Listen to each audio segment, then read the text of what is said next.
Ова е канцеларијата на Street Sense, публикација која ги рефлектира размислувањата и искуствата од оние кои се дома на улица. Канцеларијата е во црквата на Богојавление во центарот на Вашингтон. Секоја втора среда, Street Sense излегува на улиците и препознатливите извици на колпортерите и самите бездомници најавува што имаат бездомниците да кажат. Секој број се печати во 14.000 примероци. Од нив се продаваат по 10.000. Авторите на текстовите не се платени. Првите две страници ги пишуваат новинари од редакцијата, волонтери и приправници.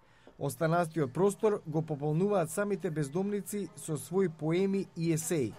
Само двајца од редакцијата на весникот имаат плата. Мери Ото е уредник.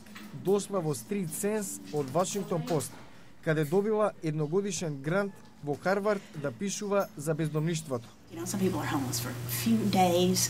Некои луѓе се бездомници неколку дена, а некои поголемија дел од животот. Лиза Гилеспи, одговорен уредник во весникот, вели дека Street Sense игра улога во животот на бездомниците, што другите медиуми ја немаат.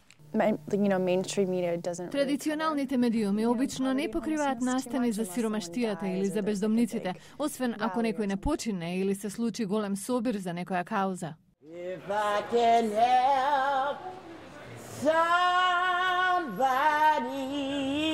Веда Симпсон го продава Street Sense веќе 4 години.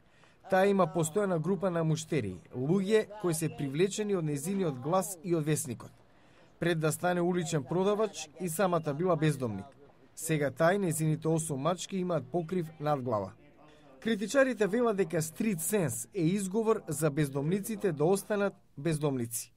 Но колпортерите велат дека продавањето на весникот им дава можност да бидат активни и да заработат пари, додека истовремено самите се свои газди. Thank you.